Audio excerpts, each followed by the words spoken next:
Alrighty, hello everybody, this is Kirusho here.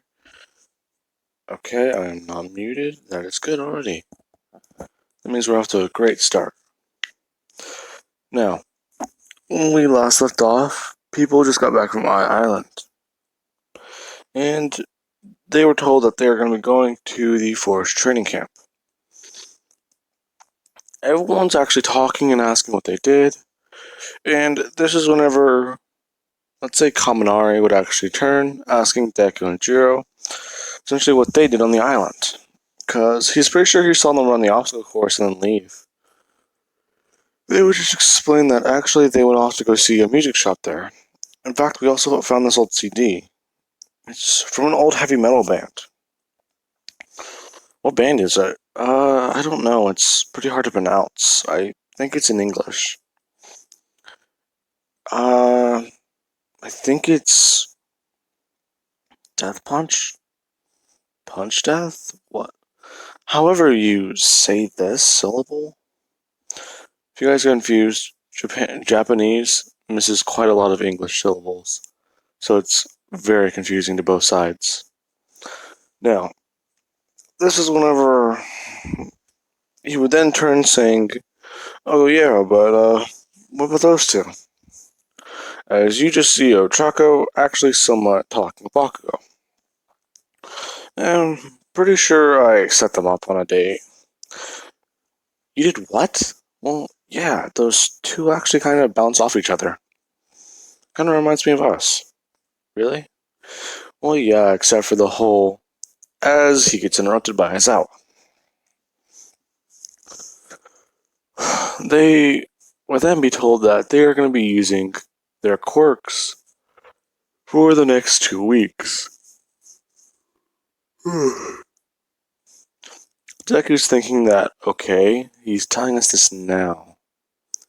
As he immediately hears a car pull up, he turns around, and that is whenever he immediately sees the Pussycats.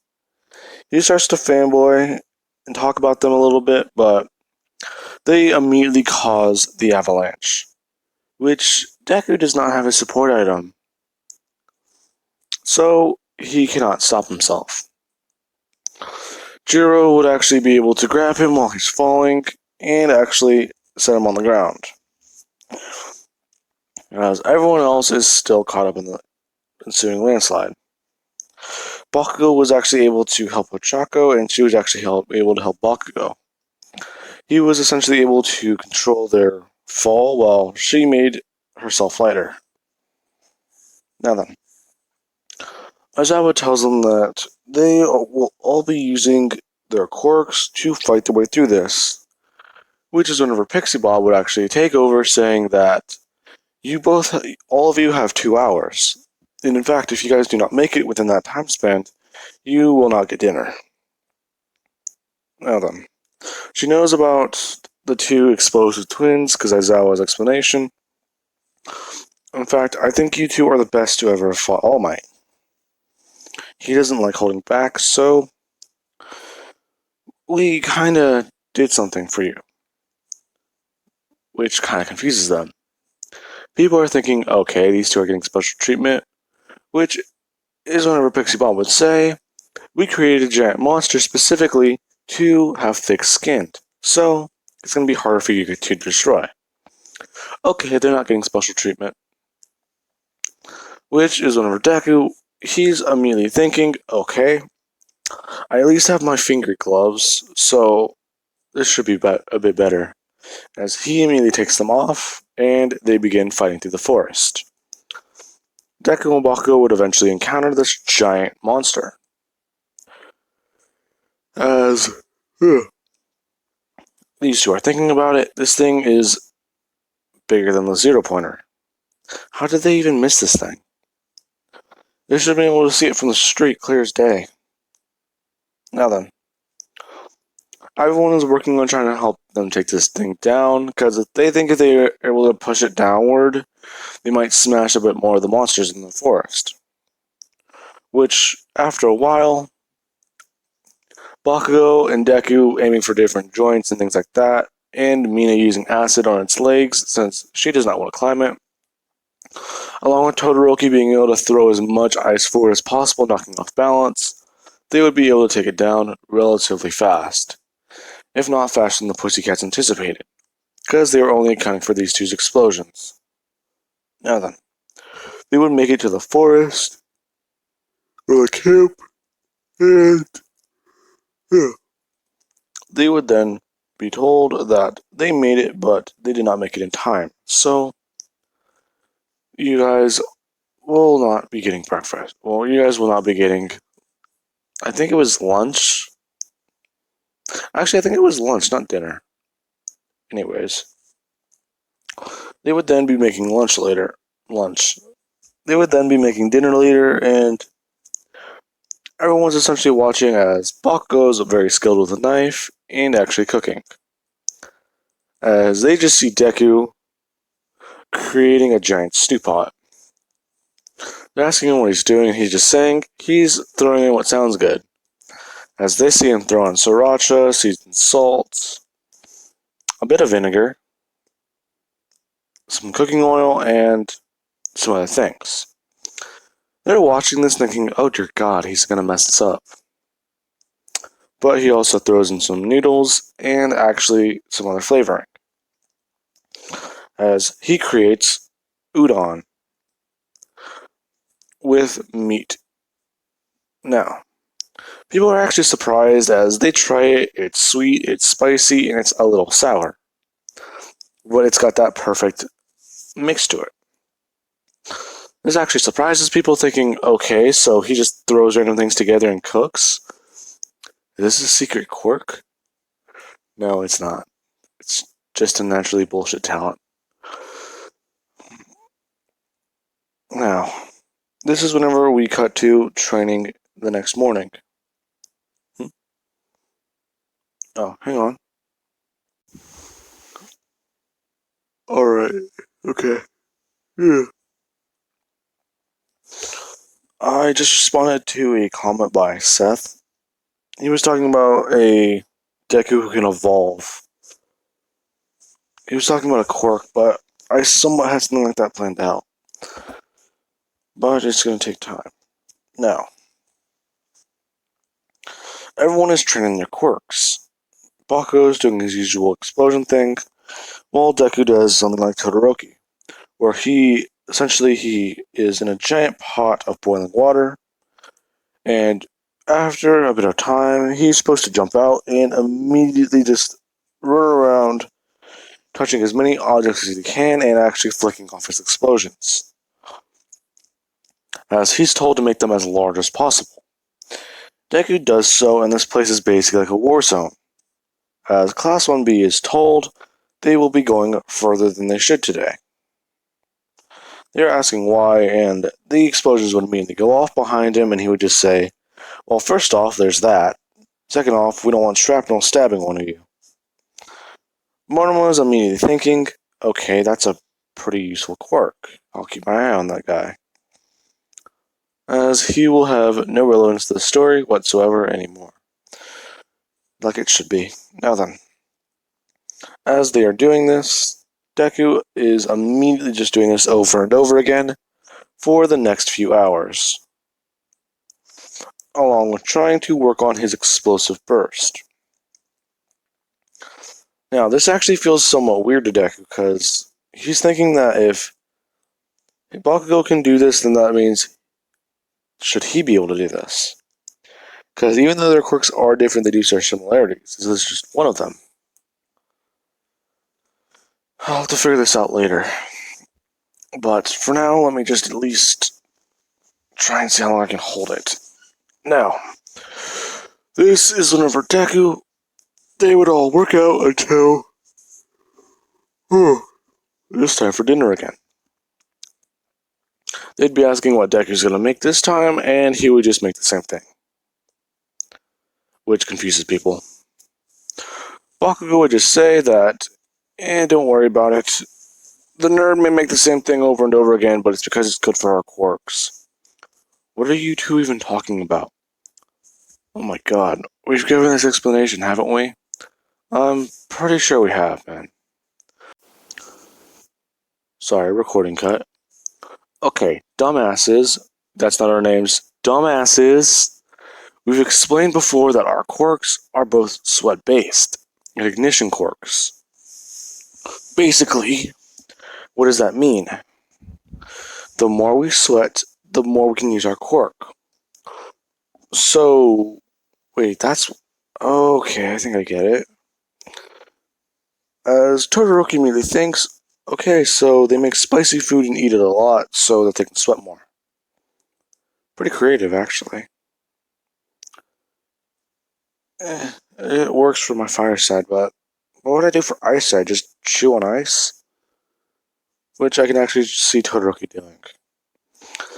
Now then, Deku and Bakugo, they would immediately split up as they go to eat with a bit of different groups. If not, they would at least eat together. Actually, yeah, let's say they do eat together, and they have Jiro and they have Uraka, along with a bit more people, like Kirishima and their friend group. They're actually talking, and people are talking about doing a test of courage, which Deku will do, and he thinks that he will win.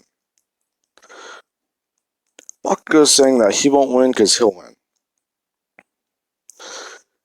In fact, he can go through it blindfolded if he wanted to, which Deku calls him out on. Now then, as this is going on, the villain attack would occur. This is later, whenever it's actually starting, that these two are actually going.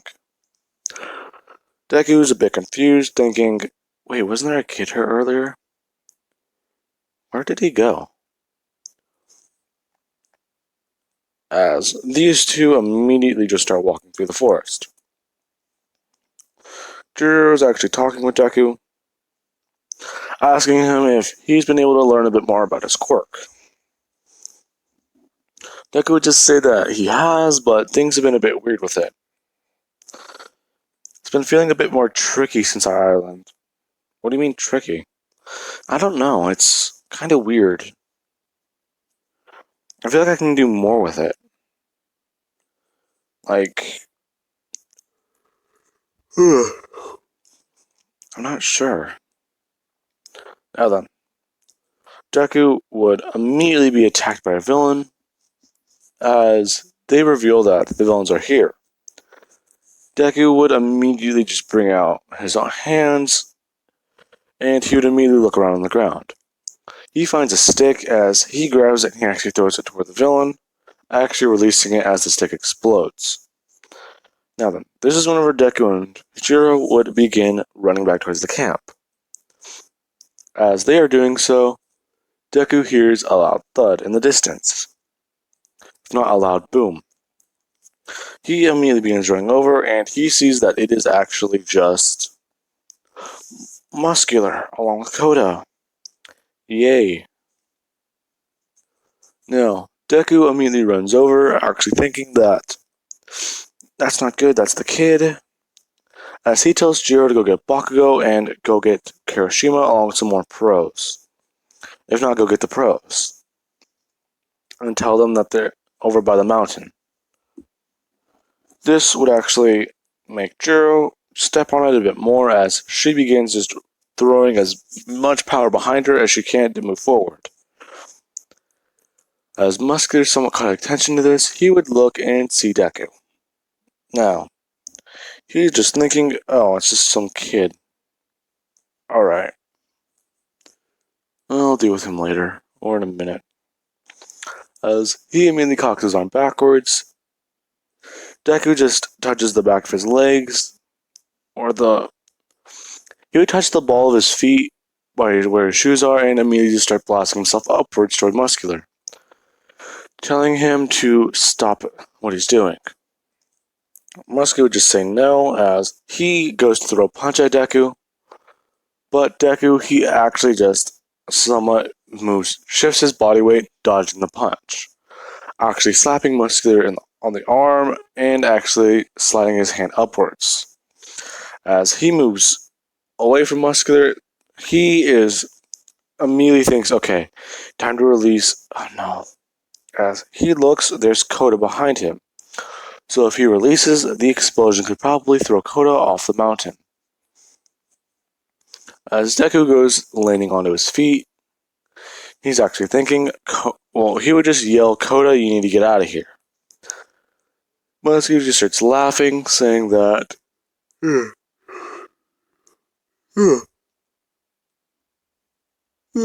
Jesus, not that. He would just start laughing, saying that, well, this kid's parents took my eye, so he's not getting out of here. In fact, this is a little bit personal, so you think you can run along? No. Well, shouldn't have expected that to work. Anyways, as Muscular just begins by cracking his hands and thinking that this kid should just be a light warm-up, so he'll at least give him a shot. He begins rushing towards Deku as Deku releases his explosion. This actually catches Muscular off guard, as he was barely using his quirk. Now then. Yeah. This sends Muscular sideways, actually hitting him into the wall. He's thinking, okay, that's new. Anyways, kid, as he begins wrapping himself in more muscle fibers, he would just say that that is not going to work, as he immediately begins attacking Deku. Deku is actually able to outpace him in speed and maneuver agility, able to dodge some of his punches. But those of the ones that do connect, they actually knock him off guard. If not, they thoroughly just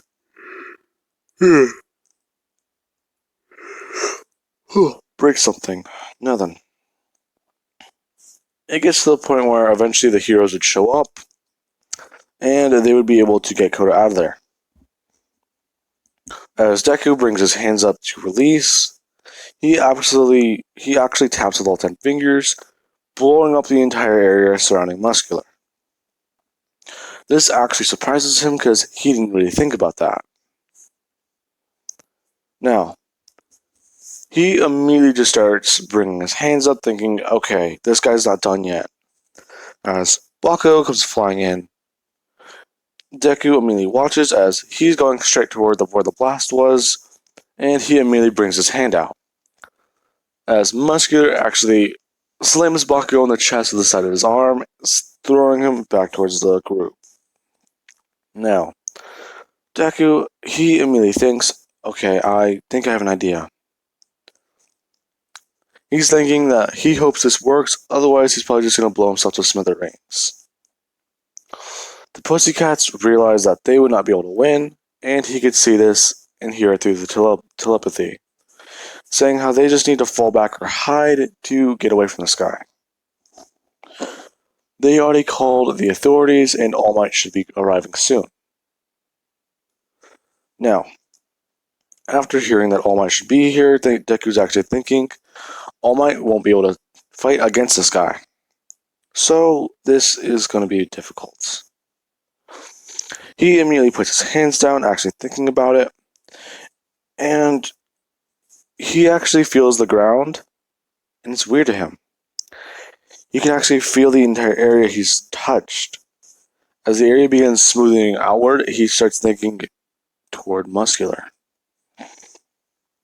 He'd immediately be moving out that way, and he immediately just triggers the explosion. The explosion goes from right in front of him, it pushes itself forward towards Muscular. It's bigger and it's actually more destructive. As it's ripping and tearing through the earth, people are confused, thinking, wait, did he just... God damn it, nerd. Why didn't you tell me you could do that before? I didn't know I could do it before, asshole. So what, you just took a gamble? Yes. Oh, god damn it. So that would actually somewhat throw Muscular off, as he goes sliding down the mountain. Everyone else begins trying to rendezvous back at camp, as they would eventually find Eraserhead. After they found Eraserhead, they would all meet up and actually take down the villains in the surrounding area. As this is going on, none of the events really would change, except for the fact that Mr. compresses only after Tokoyami. Because they only wanted to recruit Bakugo as a potential villain. Now then, this is where things change up a bit. Eraserhead will be saying that All Might will be arriving soon, because he called him about a minute ago. I don't think... Yeah, he knows where this place is, so we'll be fine. Now, this is whenever... I want to say Muscular would actually come walking through the forest, and he's actually that big, bulky state he was whenever he was fighting with Deku. People are watching, and Deku's thinking he was not like that before. What the hell? As he immediately touches down on the ground, and an explosion forms exactly where Muscular is. Now Deku's just thinking, okay, well, at least I'm starting to get the hang of this. Now then, as he immediately just keeps causing explosions under Muscular's feet. People are watching as Deku's doing so, and he's actually causing them to be bigger and bigger and bigger. Deku's immediately just thinking, okay, just go. As they start beginning big enough to actually engulf Muscular. Aizawa would tell Deku that he just needs to hold that for a little bit longer. As he's putting his eye drops and he's actually rubbing his eyes, trying to make sure that he can actually hold this if he needs to. As he tells Deku to stop, Deku stops and he actually feels a strain on his body as he has his nose running once again. He immediately gets back up, watching as Aizawa has erased his quirk. And All Might has just arrived. Now, for those of you saying that All Might would not be able to arrive in time, I believe it was 5 miles and 30 seconds All Might ran. So I want to at least give him a couple minutes before he was able to get there. All Might would be able to arrive, and he actually helped dispatch quite a bit of the villains. But he was told just to focus on Muscular. So he actually got a 100% Delaware Smash, cracking Muscular's face, while cracking Muscular across the face as his quirk was disabled, sending him flying and actually knocking him out by simply one punch. Before anyone says One Punch Man in the comments, I already called it. Now then, the rest of the events go similar to canon, with Toga getting blood. Tokoyami is actually the person who gets kidnapped this time. And Dabi actually did still create the fire, along with the fact that the tracker Momo made and placed with the help from the guy in 1B was still implemented. It's just less people were injured. And when I mean less, I do actually mean less. Only Bakugo and Deku, along with, I want to say, Froppy, and Todoroki. I also believe Duplo Arms guy, he was injured, but he did say he can heal. Now, while that all happened, I'm going to leave this part off here, guys. I do hope you enjoyed the video, and have an amazing day. I will catch you guys later.